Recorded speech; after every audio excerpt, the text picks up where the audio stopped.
जंगल में बारिश बंद होने के बाद अच्छी धूप निकली थी। हिरन अच्छी धूप का आनंद उठाने के लिए अपने घर से कुछ दूर चला ही था कि तभी उसे रास्ते में एक बहुत सुंदर मुर्गी दिखाई दी। हिरन उस मुर्गी को देखकर बुरी तरह से चौंक पड़ा और दौड़ता हुआ उसके पास जाकर बोला, तुम तो इस जंगल की मालूम नहीं पड़ती। मैंने तुम्हारी जैसी सुंदर मुर्गी अपने जंगल में तो नहीं देखी।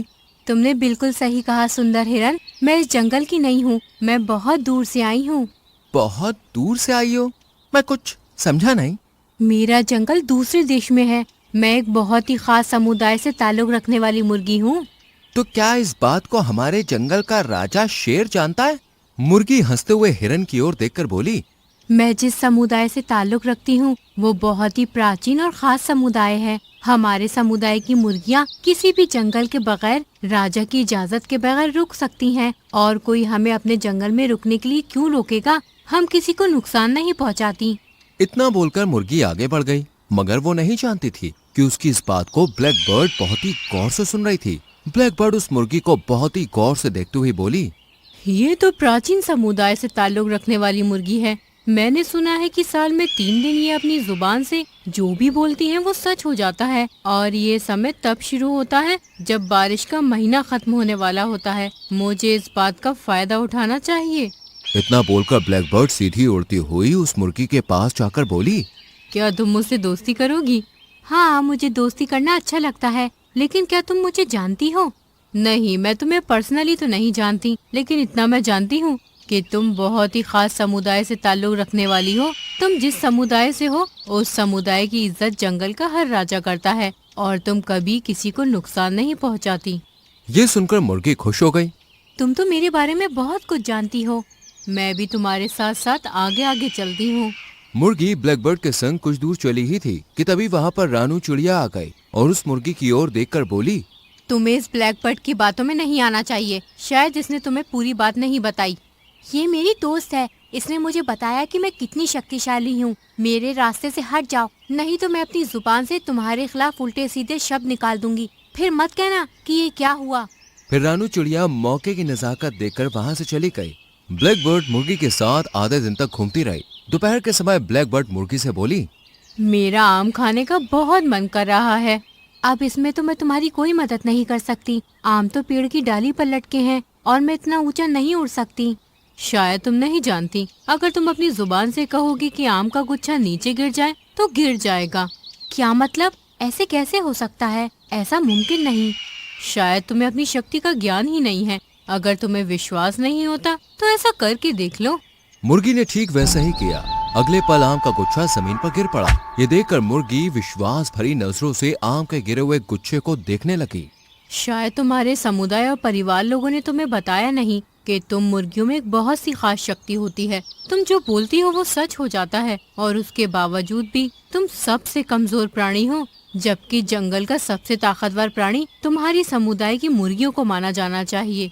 तभी वहाँ पर उछाल मारता हुआ बंदर आ गया और क्रोधित नजरों से उस मुर्गी की ओर देखकर बोला, तुम्हारी हिम्मत कैसे हुई इस आम के गुच्छे को तोड़ने की? क्या तुम्हें पता नहीं कि इस पेड़ पर मेरा अधिकार है और तुम तो इस जंगल की भी नहीं लगती। ये सुनकर मुर्गी को पता नहीं क्यों गुस्सा आ गया। क्या तुम यहाँ के राजा हो क्या? अरे इस पेड़ पर यहाँ के सभी पक्षी और जानवरों का अधिकार है। तुम कैसे कह सकते हो कि इस पेड़ पर सिर्फ तुम्हारा ही अधिकार है? क्या इस पर लगे हुए आम सिर्फ तुम ही खाओगी? हाँ, मैं ही खाऊंगा और मुझसे ज्यादा उलझने की जरूरत नहीं है। तुम शायद मुझे जानती नहीं हो। मैं अपने से कमजोर प्राणियों को बहुत जल्दी अपना पंजा मारकर घायल कर देता हूँ और तुम तो वैसे भी मेरे जंगल की हो ही नहीं। बंदर की बात सुनकर मुर्गी गुस्से से जाने ही वाली थी कि तभी ब्लैक बर्ड मुर्गी से बोली, तुम इसे सबक क्यों नहीं सिखाती हो? मैं भला सबक कैसे सिखा सकती हूँ? भूलो मत, कुछ देर पहले तुमने अपने शब्दों के द्वारा ही आम के गुच्छे को तोड़ दिया था। तब इस बंदर की इतनी हिम्मत थी, ये तुमसे इतनी बदतमीजी से बात कर रहा है और तुम उससे कुछ कह ही नहीं रही। ब्लैक बर्ड की बात सुनकर मुर्गी उसकी बातों में आ गई और बंदर की ओर देखकर बोली, बंदर तुम बहुत बदतमीज हो। अगर तुम्हारी इसी वक्त टांग टूट जाती तो कितना अच्छा होता। मुर्गी ने शब्द बोले थे कि तभी बंदर बुरी तरह से करहाने लगा और जमीन पर गिर गया। ये देखकर मुर्गी को अपनी आंखों पर विश्वास नहीं हुआ। तुम मेरे साथ चलो, मैं तुम्हें बताऊंगी आगे आगे क्या करना है। और वो बंदर घायल अवस्था में सीधे जंगल के राजा शेर के पास चला गया और सारी घटना शेर को बताते हुए बोला, महाराज, वो मुर्गी आपके राज्य के लिए बहुत ही ज्यादा घातक है। अगर उसने आपके खिलाफ कुछ भी बोल दिया तो वो सच हो जाएगा। उसका कुछ कीजिए। जंगल का राजा शेर बंदर की बात सुनकर गहरी सोच में डूबते हुए बोला, शायद तुम सही कहते हो, मुझे जाकर उस मुर्गी से बात करनी चाहिए। इतना बोलकर जंगल का राजा शेर सीधे दौड़ते हुए उसी मुर्गी के पास पहुंच गया। ब्लैक बर्ड ने जैसे ही शेर को देखा वो तुरंत ही मुर्गी से बोली, जंगल का राजा शेर तुम्हें जान से मारने के लिए आ रहा है। अगर तुमने कुछ नहीं किया तो तुम तो मारी जाओगी। ये सुनकर मुर्गी बुरी तरह से घबरा गई और उसने तुरंत ही जंगल के राजा शेर की तरफ देखकर कहा, अगर तुमने एक कदम भी आगे बढ़ाया तो तुम्हारी टांग टूट जाएगी। मगर शेर जब तक आगे बढ़ा चुका था अपनी टांगे, अचानक से वो लड़खड़ाता हुआ गिर गया और दर्द के मारे करहाने लगा। उसे देखकर जंगल में अफरा तफरी मच गई। उस दृश्य को हिरन भी देख रहा था। वो डर की वजह से वहाँ से भागने लगा। वहीं दूसरी ओर रानू चिड़िया मीनू मौसी के साथ अच्छे मौसम का लुत्फ उठा रही थी। तभी एक हिरन घबराया हुआ वहाँ आकर बुरी तरह से हांफने लगा। रानू चिड़िया तुरंत ही हिरन से बोली, क्या हुआ हिरन, तुम इतने घबराए हुए क्यों हो? आज तो जंगल में अच्छी धूप भी निकली है और हवा भी अच्छी चल रही है। जो बात मैं बताने वाला हूँ उसे सुनकर तुम भी घबरा जाओगी रानू। ऐसी कौन सी बात है? तुम्हें पता है हमारे जंगल के राजा शेर की टांग टूट गई है और वो दर्द से बुरी तरह से करहा रहा है। ये सुनकर मीनू मौसी बुरी तरह से चौंक पड़ी। जंगल के राजा शेर की टांग आखिर किसने तोड़ी? एक मुर्गी ने। क्या बकवास कर रहे हो तुम? मुर्गी और शेर का क्या मुकाबला? यही तो रहस्य है रानू चिड़िया। अपनी जान बचाना चाहती हो तो तुम भी इस जंगल को छोड़कर चली जाओ, नहीं तो वो मुर्गी तुम्हें भी नहीं छोड़ेगी। इतना बोलकर हिरन वहाँ से भाग गया। रानू चिड़िया गहरी सोच में डूबती हुई मीनू मौसी से बोली, मुझे अब थोड़ा थोड़ा समझ आ गया है। लगता है मुझे कुछ करना ही पड़ेगा, नहीं तो उस मुर्गी की जान खतरे में पड़ जाएगी। वहीं दूसरी ओर जंगल का राजा शेर क्रोध भरी नजरों से मुर्गी को देखने लगा। तभी ब्लैक बर्ड मुर्गी से बोली, जंगल के राजा शेर को जिंदा छोड़ना मूर्खता होगी। मुर्गी अपनी जुबान से जल्दी से शब्द निकालो कि जंगल का राजा शेर यहीं मर जाए।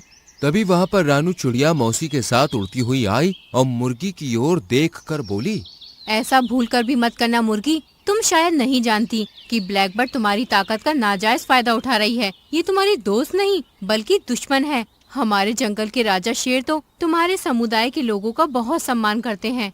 अगर ऐसी बात है तो फिर ये मुझे जान से मारने के लिए क्यों आ रहे थे?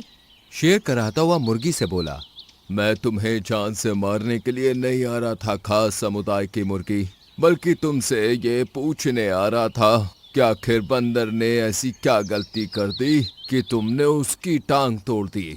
देखा, मुझे तुम पर पूरा विश्वास है कि ये गलतफहमी भी ब्लैक बर्ड ने तुम्हारे मन में भरी होगी। शायद तुम्हारे परिवार वालों ने तुम्हें इसलिए तुम्हारी ताकत के बारे में नहीं बताया होगा कि तुम्हारे अंदर अभी वो समझदारी ही नहीं है। मैं तुम्हारे समुदाय के बारे में जानती हूँ। ये ताकत साल में सिर्फ 3 दिन तुम्हारे अंदर रहती है। मान लो कि अगर तुम जंगल के राजा शेर को नुकसान पहुँचाने में कामयाब हो भी गयी तो 3 दिन बाद तुम साधारण मुर्गी बन जाओगी।